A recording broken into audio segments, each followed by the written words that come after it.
नमस्कार, मी प्रीतम राऊत.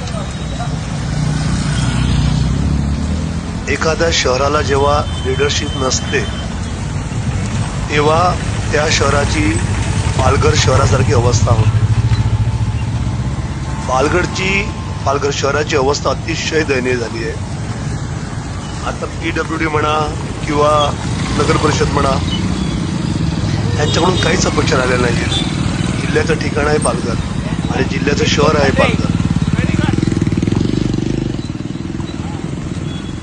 म्हणून मी आज थेट पालघर जिल्ह्याचे पालकमंत्री माननीय श्री गणेश नाईक साहेब,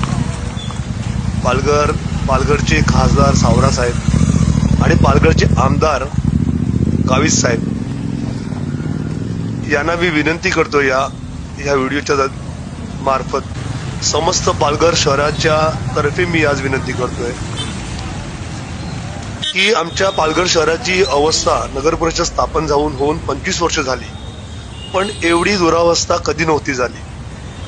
आज कोणीही या विषयावर बोलायला तयार नाही. एकही आमच्या शहराचे लीडर्स आहेत, सगळ्या पक्षाचे, एवढे आपल्या प्रत्येक पक्षाचे शहर अध्यक्ष आहेत, इकडचे विभाग अध्यक्ष आहेत, वॉर्ड प्रमुख आहेत, आजी माजी नगर अध्यक्ष नगरसेवक आहेत, पण कोणीही या विषयावर बोलायला तयार नाही.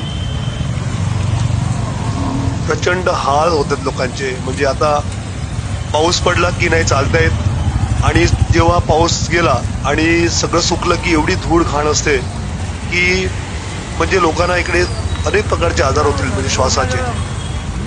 तरी या सगळ्या पालकमंत्री, आमदार, खासदारांना विनंती आहे की लवकरात लवकर ह्याचा तोडगा काढावा.